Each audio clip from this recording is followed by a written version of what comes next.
Are you an investigative professional?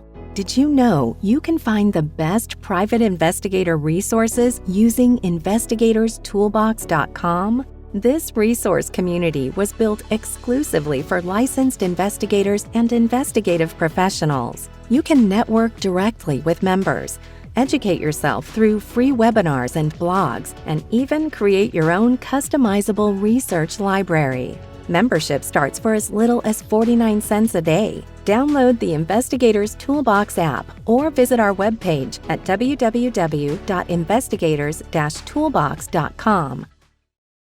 Is a good case management system keeping you from taking your business to the next level? Crosstracks is the premier case management system for the investigative community. They're the only SOC 2 certified case management software available. Visit crosstracks.com, tell them you're a listener, and save even more. Get a plan in place for the new year to grow your business to the next level. Are you a former FBI special agent? Are you in need of network referrals? If so, join SecureFBIDirectory.com today. SecureFBIDirectory.com is the exclusive networking tool of former FBI special agents actively engaged in investigative work. This site is the only networking directory in both print and digital formats for agents by agents. Members are listed alphabetically and by specialty and geographic area, with over 80 specialties in 85 countries represented. It's open season now for both new and renewing members. Go to SecureFBIDirectory.com to become a member or renew your annual membership today. Congrats to our host, Matt Spaier. He was just named Investigator of the Year by PI Magazine for 2021. You can get a copy of this great issue at pimagazine.com. Welcome to this week's episode of PI Perspectives on this MLK Jr. Day. Sunday, January 9th, 2022, a deadly fire broke out in an apartment building in the Bronx, New York. 19 people lost their lives in this senseless tragedy. Today we welcome back Leo Vrionedes, a New York attorney who will discuss the liability in this accident and give some tips on how to investigate cases like these. Please welcome Leo and your host, private investigator Matt Spaier.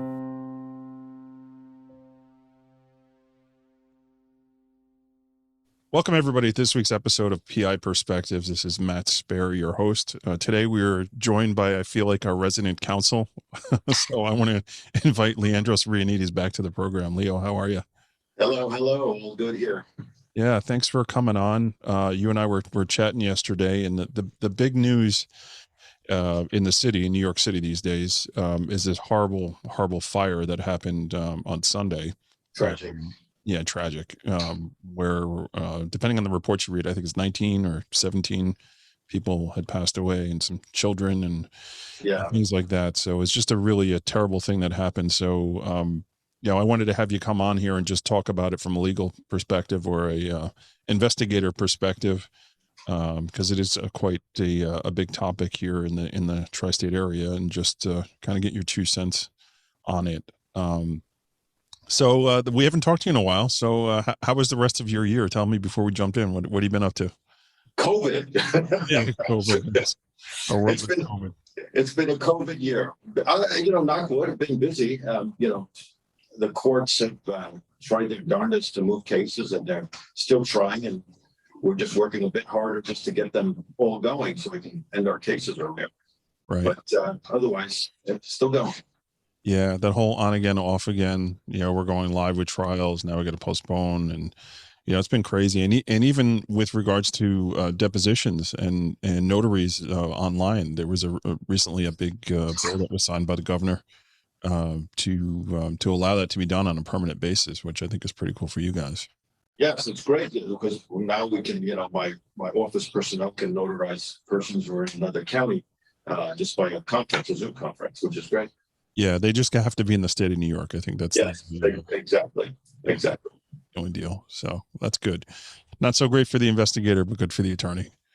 Well, the other good thing the governor just signed was the Insurance Information Act that now allows, now it's mandatory that defendants have to provide you insurance agreements, insurance contracts, and they have to be certified, and so they can't hold back. And they've got to tell you if there's excess coverage. Now they've got to tell you early.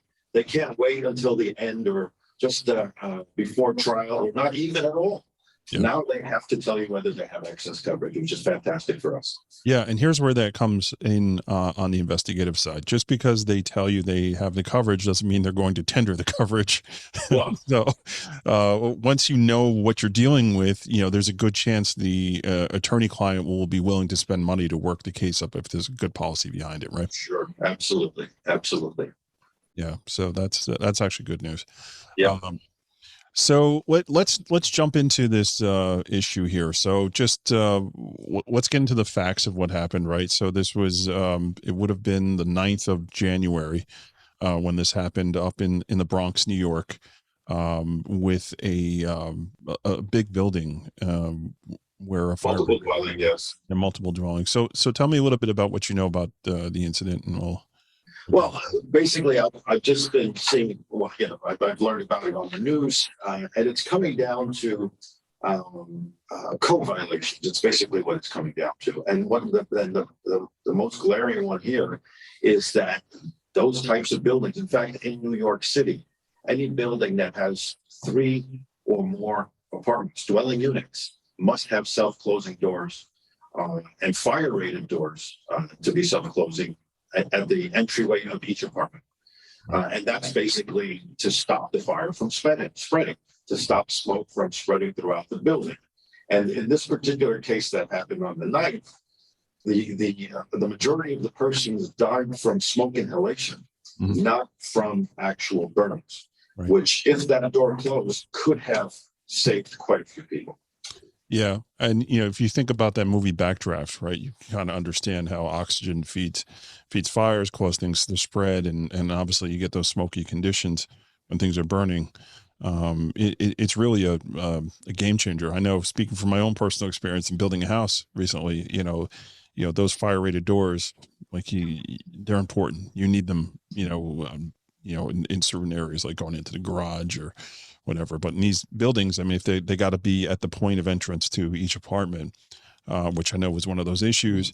Then you get issues with smoke alarms. You get issues with Smoke detectors, sure.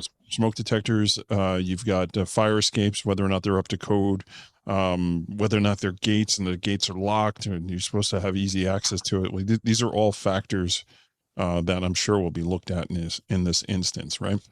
Oh, absolutely. It's basically pull out the building code relating to fire safety and go down the list.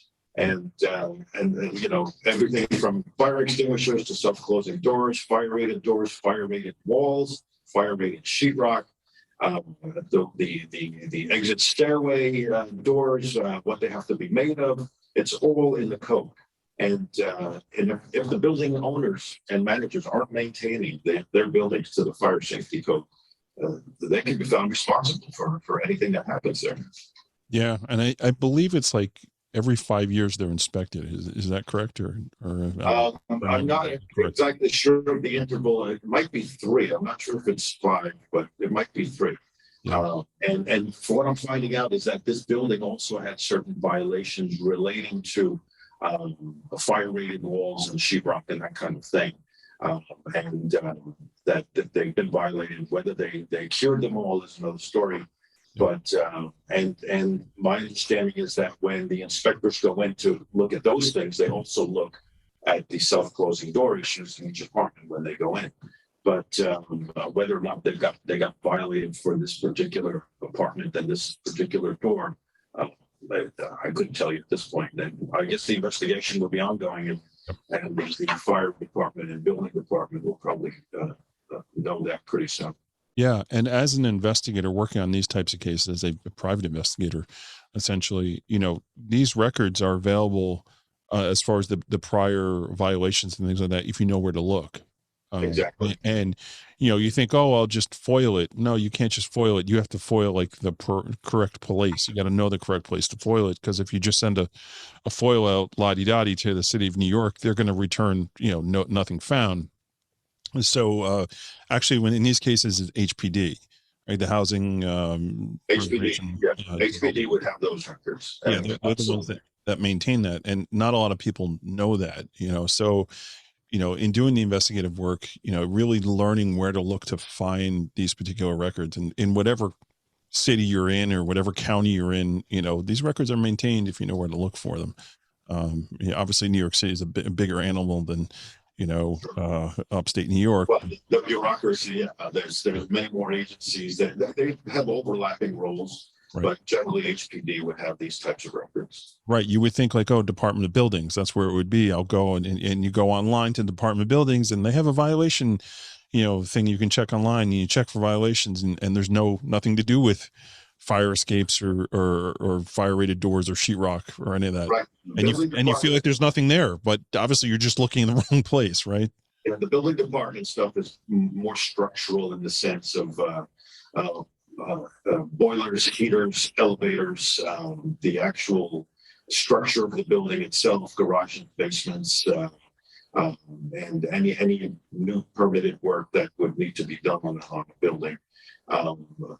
More of that kind of stuff as opposed to what HPD would have, which would be more of the violations for the fire safety. Yeah. No, it's it's all a point of knowing where to look on this stuff. And, I over the years, man, I've had plenty of these types of cases. Some even with your office, where, getting fire marshal reports and getting the initial report, like it's difficult, especially now with COVID and FDNY, like closing down their records department where you Sure.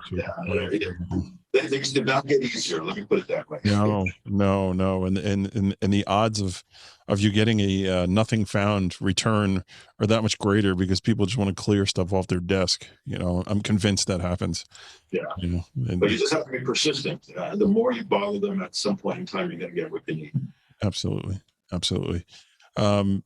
So, I know there's a big, I guess, amount of advertising out there now for firms like yourself that are commenting on what happened, and obviously saying we're available to get justice for you or your family and all that. Like, how does that work? You as a personal injury attorney, obviously there's deceased, there's a lot of deceased.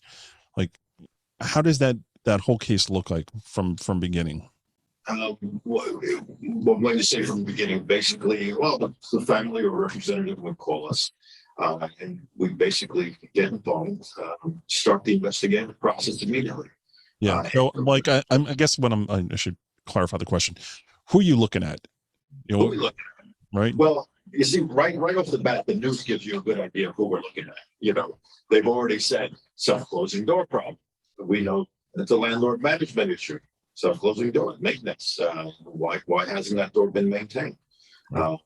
Is there an inspection program within the management company or the building owner to go to each apartment every let's say once a year, and maintain the doors?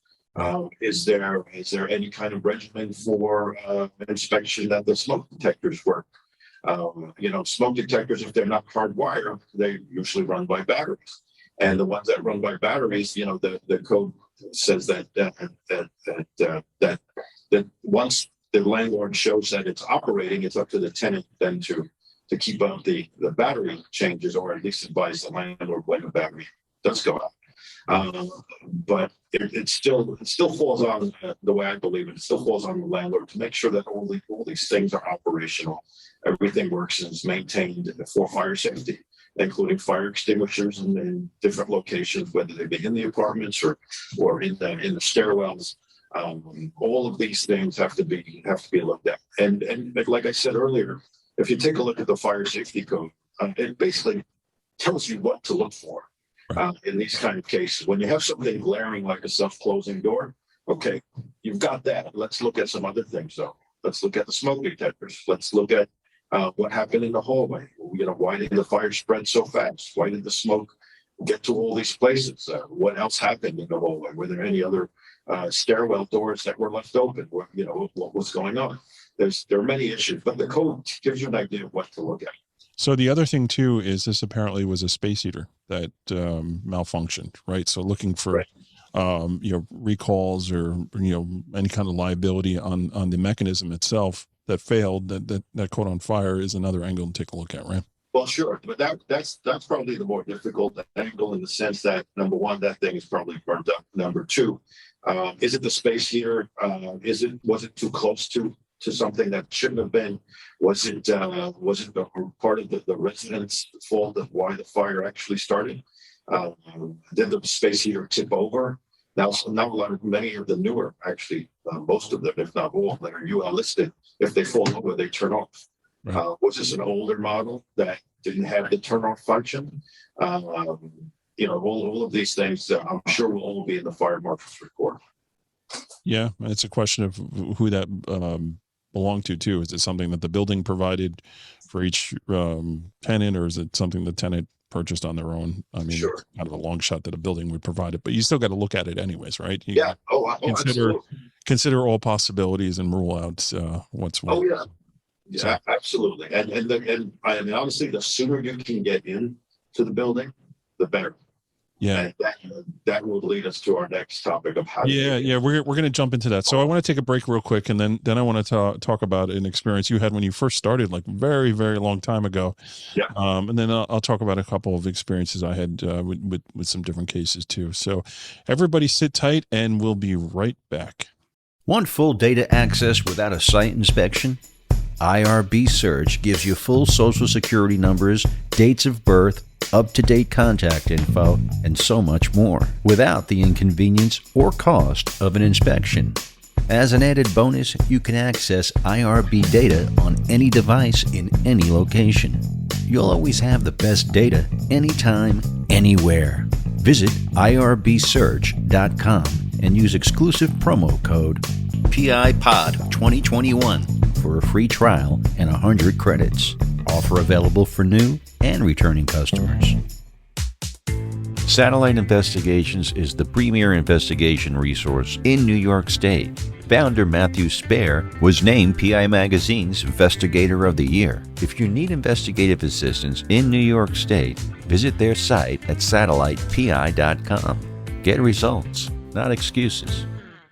In 2019, Investigation Education Consultants added a new affiliate in its never-ending quest to provide quality professional investigative training. IEC is now offering certificate courses and investigative training online.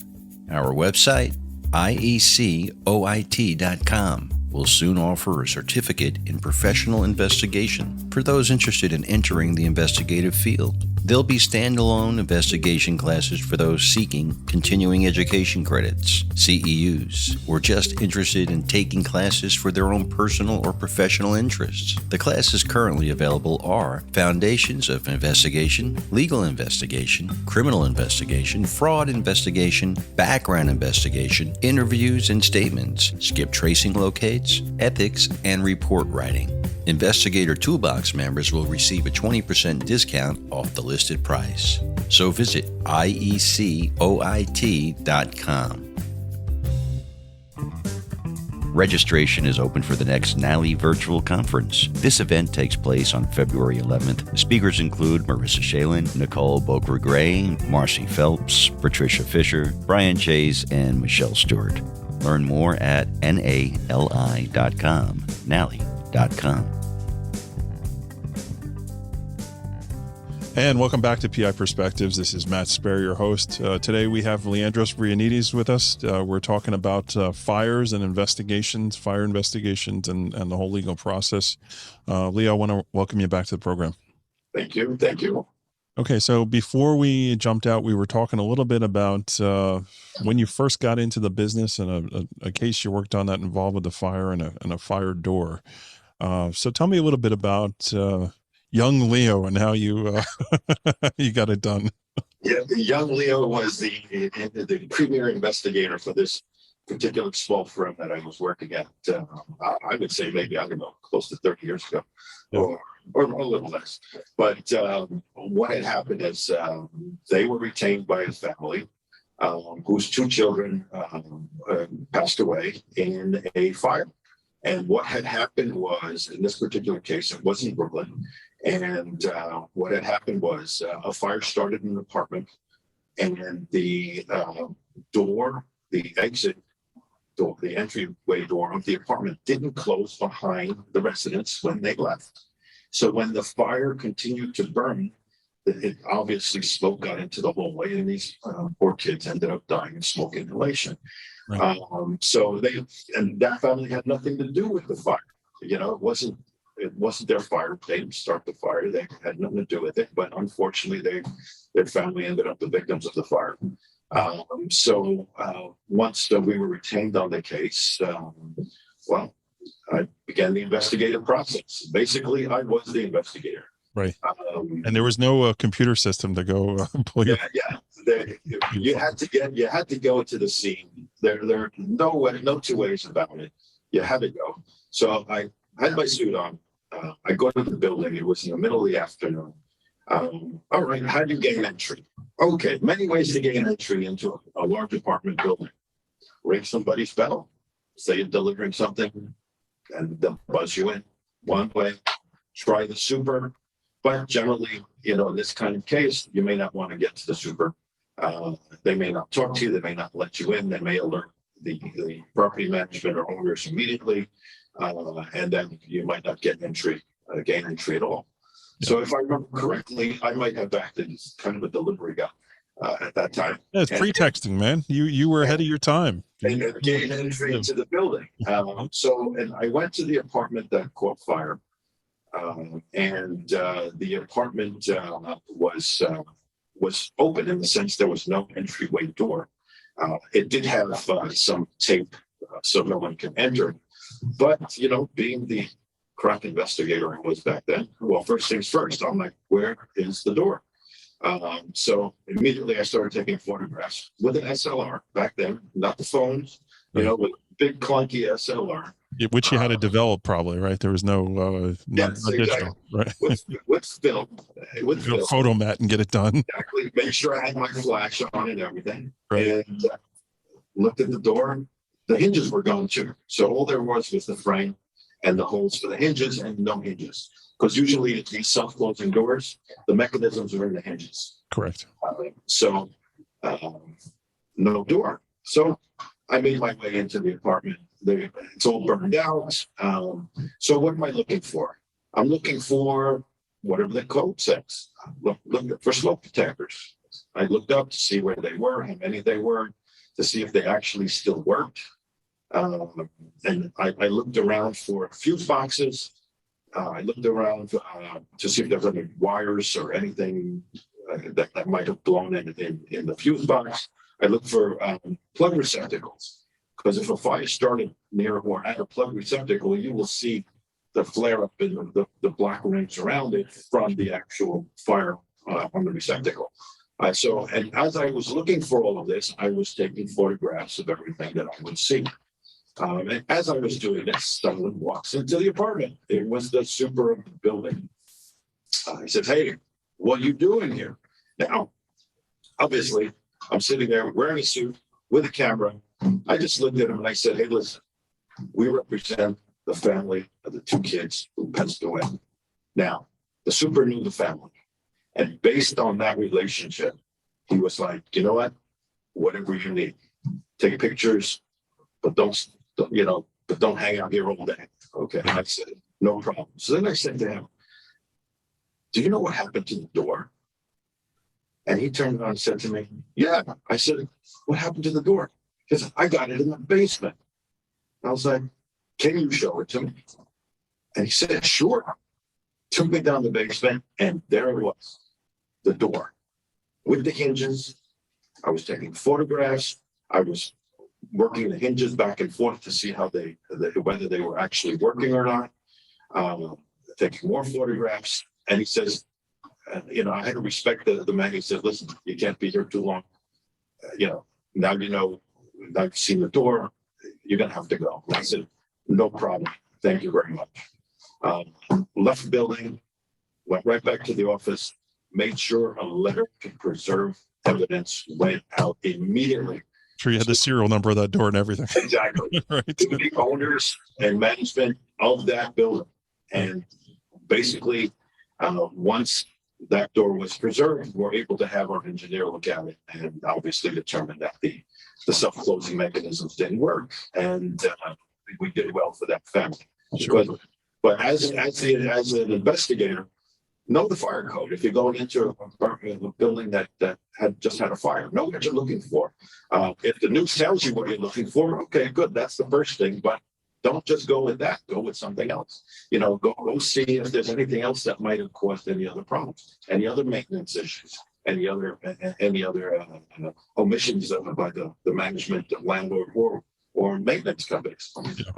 So don't just stay focused on one particular thing.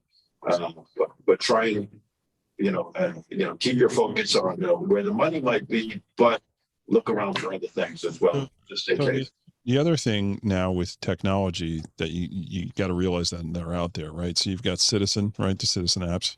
Sure. There's folks that could be outside taking video and photos and all that while things going on. Facebook has a group called Firewire.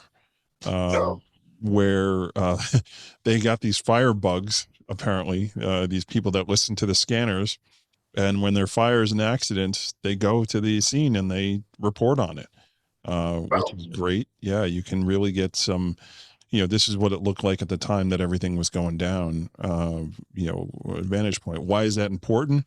Well, an expert can take a look and see how the flames are reacting, how the flames being fought. Like there are clues to, what's going on by having real-time video, for sure. It's not going to tell the whole story, but it'll help fill in the blanks on this stuff.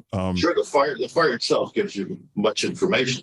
The way it reacts, how it's burning, what color it is, how high the flames are. That's all information that an expert can tell you what's going on. Yeah, what's causing it to combust, right? Is there any fuel there? Is it burning wood or plaster? Or is there actual oil or other items? Right. Is it a gas fire? Con Edison. Right, exactly. It can tell you the material that's actually burning from the color of the flames and how they're burning. Yeah. So then, in interviewing eyewitnesses, I remember I had something down in Brooklyn I worked on down in Coney Island, where the building had Johnny on the spot watch guard, right? This guy was like, he was the mayor of the building. He knew everything that was going on, and I was trying to speak to this particular witness who was not cooperating, and it was like one of those deals where they come up to you and say, "Hey, what are you doing in this building?" Now you can have the attitude of, F you, don't ask me questions. I'm doing here because I'm doing what I need to do, and get out of my way, and have a bad attitude towards that. Or you can be, like, hey, play some social engineering. I really need your help. I understand that you're the guy to talk to here. Sure. I find sometimes the more straightforward you are with someone, the more they'll be like, hey, I can help. Yeah. As opposed to, there might be the time where you might need to tell a story to get assistance in something. I get that too, but sometimes I find that just be straight up and you're gonna get that. I always approach it with truth, man, because it's right and the same 100% of the time. Yeah. And when I got to recall it later from getting up on the stand, much easier. Sure, so being able to do that, but with this guy, like, I was giving him street cred. Right. He was now going to be able to go to the building and be like, yeah, I helped out with that case. We were able to get resolution because I stepped in and helped this guy get what he needed. And I knew that was what was driving this particular guy. So it's like understanding the psychology behind it, and like, okay, I'm going to insert this guy in the narrative, and he's going to help me get what I need. And I was able to get exactly what I needed. I mean, within hours, I'm taking a statement from the person I needed to talk to, and it would have never happened because it was Coney Island. And it was one of the projects in Coney Island, and I wasn't supposed to be there. It's like one of those deals. Well, generally, during our investigations, we find a lot. Hey, maybe we shouldn't be at a location, but if you don't do the investigation, that early investigation in the case either makes or breaks it. And if you don't get it done, and by hook or crook, you got to get it done. I'm gonna quote the dearly departed F. Lee Bailey, who once said, "Without investigation, there is no litigation." That's a good one. Yes. I thought when the moment he said that, I was like, this is why this is F. Lee Bailey. This guy's amazing. Yep. You may not agree with his, what side he is on the bench, in the courtroom, but man, that guy was good. He knew his stuff. Absolutely. Yeah. Very. Absolutely. Very cool.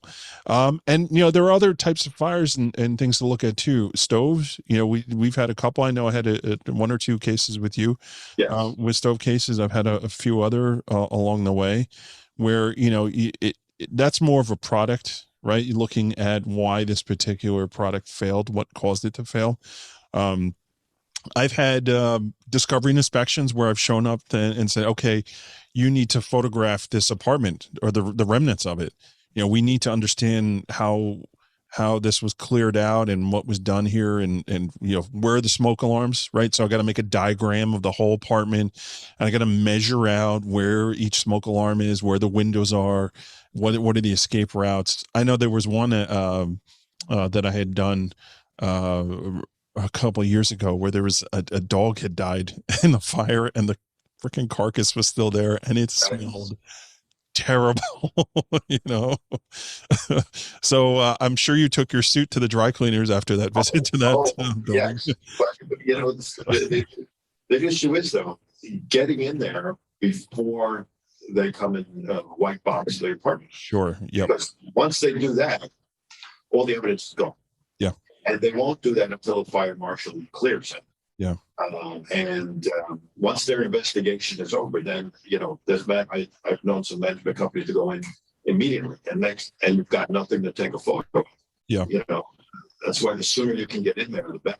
Yeah, and understanding that as long as the lawyer's been retained and you're representing the family, like you have the right to be there. This is a person's dwelling place. There are certain rights that they have to have you go in and capture the way it was. So, that you talked earlier about the tape being across the door and you kind of stepping through. It's like, you kind of had the right to be there. This was that person's, dwelling place. So, well, in this particular situation, like in the case in the Bronx, the fire started an apartment and unfortunately killed other people that were not in that apartment, in other apartments. And the same thing happened in my Brooklyn case years ago. So I wasn't officially in my client's apartment. I was now looking to see the cause. Exactly. I was now, investigating like a fire marshal would see the cause of this. Statute of limitations are over, but so, you got nothing to worry about. Exactly. it's 30 years. Okay. But they're gonna get me for trespass now. I'm gonna throw the book at you. You're okay. Yeah. But in all seriousness, just understanding what you can and can't do on those situations is important too, because like you don't want to get that killer evidence. The answer to all the questions, and then have it thrown out on some technicality that you did something you're supposed to do. So exactly, it's a fine line. Right, because I didn't go down the basement myself. The super took me down there. Right. No, this was all invitation. You're going. I was invited to go, and so I wasn't trespassing in the building when it came down to finding that door.